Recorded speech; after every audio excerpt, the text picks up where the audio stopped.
ಪಿತೂರಿ ಮಾಡಿ. ರಾಜನಗರದ ಷಡ್ಯಂತ್ರ ಆಗಿಲ್ಲ, ಅವರೇ ಪದೇ ಪದೇ ತಪ್ಪು ಮಾಡಿದ್ರು, ಹಾಗಾಗಿ ಅವರು ಸ್ಥಾನವನ್ನು ಕಳ್ಕೋಬೇಕಾಯ್ತು, ವಜೆ ಆಗ್ಬೇಕಾಯ್ತು. ಪದೇ ಪದೇ ಹೇಳಿಕೆ ಏನ್ ಹೇಳಿಕೆ ಕೊಟ್ಟಿದ್ದಾರೆ, ತಪ್ಪೇನು ಹೇಳಿದ್ದಾರೆ? ರಾಜಣ್ಣವರು ಎಲ್ಲರಿಗೂ ಗೊತ್ತಿರೋಗೆ ನೇರ ನೋಡಿ, ಎಲ್ಲಿ ಏನು ತಪ್ಪಿರುತ್ತೆ ಅಂತ ಅದನ್ನ ಹೇಳ್ತಾರಪ್ಪ. ಅದನ್ನ ನೀವು ಗ್ರಹಿಸುವಂತದನ್ನ ರಾಜಣ್ಣವ್ರು ತಪ್ಪು ಹೇಳಿದ್ದಾರೆ ಅಂತ ಹೇಳಿದ್ರೆ ಏನಾರು ಪಕ್ಷದ ವಿರುದ್ಧವಾಗಿ ಏನಾರು ಹೇಳಿದಾರೆ ಅಥವಾ ನಾಯಕರ ವಿರುದ್ಧವಾಗಿ ಏನಾರು ಹೇಳಿದ್ದಾರೆ? ಏನಿಲ್ವಲ್ಲ. ಎಲ್ಲಿ ಏನ್ ಸಿದ್ದರಾಮಯ್ಯವ್ರು ಹೌದ್ರಿ, ನಾವು ಇವತ್ತಲ್ಲ ಇನ್ನೂ 10 ವರ್ಷವರೆಗೂ ನಾವು ಸಿದ್ದರಾಮಯ್ಯವ್ರ ಪರನೇ, ಅದ್ರಲ್ಲಿ ಏನು ಹಿಂದೆ ಮಾತಿಲ್ಲ ಆಯ್ತಲ್ಲ. ನಾಳೆ ಬೆಳಿಗ್ಗೆ ನಮಗೆ ಯಾರನ್ನಾರು ಮತ ತಗೊಬೇಕು ಅಂತ ಹೇಳಿದ್ರೆ ಇವತ್ತು ಸಿದ್ದರಾಮಯ್ಯ ತೋರಿಸಿ ನಮ್ಗೆ ಮತ ಬಿಡುತ್ತೆ, ಇನ್ಯಾರನ್ನೋ ತೋರಿಸ್ಕೊಂಡು ನಮಗೆ ಅದೆಲ್ಲ ಆಗೋವಂಥದ್ದಲ್ಲ. ಸೊ ಅದರಿಂದ ಹೌದು ನಾವು ಸಿದ್ದರಾಮಯ್ಯವ್ರ ಜೊತೆ ಇದ್ದೀವಿ. ಸೊ ಅದರಿಂದ ಸಿದ್ದರಾಮಯ್ಯವ್ರ ಪರ ಇದ್ದೀವಿ ಅನ್ನೋದಕ್ಕೆ ಇಷ್ಟೊಂದು ನಮ್ಗಳ ಮೇಲೆ. ಬಾಲಕೃಷ್ಣ ಅವ್ರು ಹೇಳ್ತಾರೆ ರಾಜಣ್ಣ ಅವ್ರಿಗೆ ಬ್ರೈನ್ ಮ್ಯಾಪಿಂಗ್ ಮಾಡಬೇಕು ಅಂತ. ಸೆಪ್ಟೆಂಬರಲ್ಲಿ ಮಾಡ್ರಪ್ಪ ಬ್ರೈನ್ ಮ್ಯಾಪಿಂಗ್. ಯಾರ್ಯಾರನ್ನ ಮಾಡಿದ್ರೆ ಇವರೆಲ್ಲ ಮುಖಂಡಗಳನ್ನ ಯಾರ್ಯಾರ ಜೊತೆ ಮಾತಾಡ್ತಿದ್ದಾರೆ, ಯಾರ್ಯಾರ ಜೊತೆ ಲಿಂಕಲ್ಲಿದ್ದಾರೆ. ಸೆಪ್ಟೆಂಬರಲ್ಲಿ ಏನು ಇಲ್ಲಿ ಬಂತಲ್ಲ, ಸೆಪ್ಟೆಂಬರಿಗೆ ಇದಾಗ್ತಿದ್ದಂಗೆ ಗೊತ್ತಾಗುತ್ತಲ್ಲ ಕ್ರಾಂತಿ. ಕೆಲವರು ಡಿ ಕೆ ಶಿವಕುಮಾರ್ ಅವ್ರ ಜೊತೆ ಕಾಲು ಹೊರಗಿಟ್ಟಿದ್ದಾರೆ ಅನ್ನೋದು ಸತ್ಯ ಆಗಲ್ಲ. ಹೌದು. Thank you. ಸೆಪ್ಟೆಂಬರ್ ಅಕ್ಟೋಬರ್ಗೆ ಕ್ರಾಂತಿ ಆಗ್ಬೋದು ಸರ್. ಮಠಾಧೀಶರು ಕೆಲವರೆಲ್ಲರೂ ಕೂಡ ನಿಮ್ಮ ತಂದೆಯವರ ಪರವಾಗಿ ಹೈಕಮಾಂಡ್ ಮಟ್ಟದಲ್ಲಿ ಏನು ಭೇಟಿಯಾಗಿ ಚರ್ಚೆ ಮಾಡ್ತಾರೆ ಅಂತಕ್ಕಂಥ ಒಂದು ಭೇಟಿ ಆಗ್ತಾರೆ. ಅವರು ದಿನಾಂಕ ನಿಗದಿ ಕೇಳಿದ್ದಾರೆ ಮಠಾಧೀಶರು. ಯಾವತ್ತು ಡೇಟ್ ಕೊಡ್ತಾರೆ.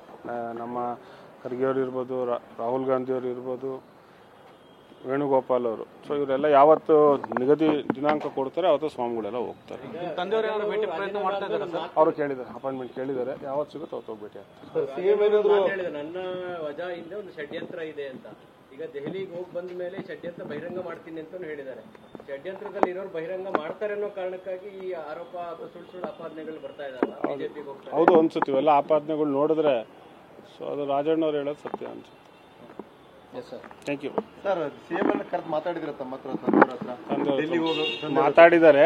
ಸೊ ಅವ್ರು ಏನು ಮಾತಾಡಿದ್ದಾರೆ ಅನ್ನೋಂಥ ಮಾಹಿತಿ ನನ್ನ ಹತ್ರ ಇಲ್ಲ. ಸರ್ ಇನ್ನೊಂದು, ಈ ಸಚಿವ ಸ್ಥಾನವನ್ನ ST 2 ಸಲ ಸಚಿವ ಸ್ಥಾನ ಇದರಿಂದ ವಂಚನೆ ಆದಂಗೆ ಆಯ್ತು. ಹೌದು. ಮತ್ತೆ ಅದೇ ಕಮ್ಯುನಿಟಿ ಕೊಡಬೇಕು ಅನ್ನುವಂಥದ್ದಿದೆ. ಹೌದು. ಸಮುದಾಯದ ಯಾರೇ ಹಿರಿಯರು ಇರ್ಬೋದು ಅಥವಾ ನಿಮ್ಮ ಹೆಸರು ಕೂಡ ಕೇಳಿ ಬರ್ತಾ ಇದೆ. ನಮ್ಮ ಅಭಿಪ್ರಾಯ ಅಂತ ಅಲ್ಲ ಹೌದಲ್ಲ. ಈಗ ನಾವು 15 ಜನ ಶಾಸಕರಿದ್ದೀವಿ. ಜನರಲ್ ಕಾನ್ಸ್ಟಿಟ್ಯೂನ್ಸಿಯಲ್ಲಿ ಗೆದ್ದಿರುವಂಥ 2 ಶಾಸಕರಿದ್ದಾರೆ. ಅದರಲ್ಲಿ KN ರಾಜಣ್ಣವರು ಹೋಗ್ತೀವಿ. ಈಗ 2 ಸಚಿವ ಸ್ಥಾನ ST ಜನಾಂಗದಲ್ಲಿ ಹೋಗಿರೋದ್ರಿಂದ ಅದೇ ಜಾತಿಯವರಿಗೆ ಕೊಡಬೇಕು ಅನ್ನೋವಂಥ ಕೂಗಷ್ಟೇ. ನಾನೇನು ಆಕಾಂಕ್ಷಿ, ತಂದೆಯವ್ರಿಗೆ ಕೊಡಬೇಕು ಅಂತ ಕೇಳಿ ನಾನೇ ಆಕಾಂಕ್ಷಿ. ರಾಜಣ್ಣ ಸರ್ ಒಂದು ಮಾತು ಹೇಳಿದ್ದಾರೆ ಸರ್, ಮತ್ತೆ ಇದೇ ಗೌರ್ಮೆಂಟ್ ಅಲ್ಲಿ ನಾನು ಮಂತ್ರಿ ಆಗ್ತೀನಿ ಅಂತ. ಹೌದು. ಏನ್ ವಿಶ್ವಾಸ ಸರ್? ಅಲ್ಲ ಹೋಗಿ ನಾವು ಅದನ್ನ ಮಂದಟ್ ಮಾಡ್ತೀವಿ. ರಾಷ್ಟ್ರೀಯ ನಾಯಕರು ಏನಿದ್ದಾರೆ, ಏನಾಗಿದೆ ಈ ಹಿಂದೆ ಪಿತ್ತೂರಲ್ಲಿ ಇವ್ರು ಏನು ತೋರಿಸಿದ್ರು ಅದನ್ನ ನಾವು ಬ್ರೀಫ್ ಮಾಡ್ತೀವಿ. ಬ್ರೀಫ್ ಮಾಡಿದ್ಮೇಲೆ ಮುಂದೆ ಕೊಡ್ತೀವಿ ಅಂತ ಭಾವನೆನೂ ನಮ್ಮಲ್ಲಿದೆ. ರಾಷ್ಟ್ರೀಯ ನಾಯಕ ರಾಜಣ್ಣ ಅವರನ್ನ ಯಾವುದೇ ಶಕ್ತಿ ತಡೆಯೋದಿಲ್ಲ, ಕಾಂಗ್ರೆಸ್ನಲ್ಲಿ ಇಲ್ಲ ಅಂತೀರಾ? ಶಕ್ತಿ ತಡೆ ಕಾಂಗ್ರೆಸ್ಸಲ್ಲಿ ಇಲ್ಲ ಅಂತ ನಾನು ಹೇಳಕ್ ಹೋಗೋದಿಲ್ಲ. ನಮ್ಗೆ ಆಗಿರೋಂಥ ಅನ್ಯಾಯನ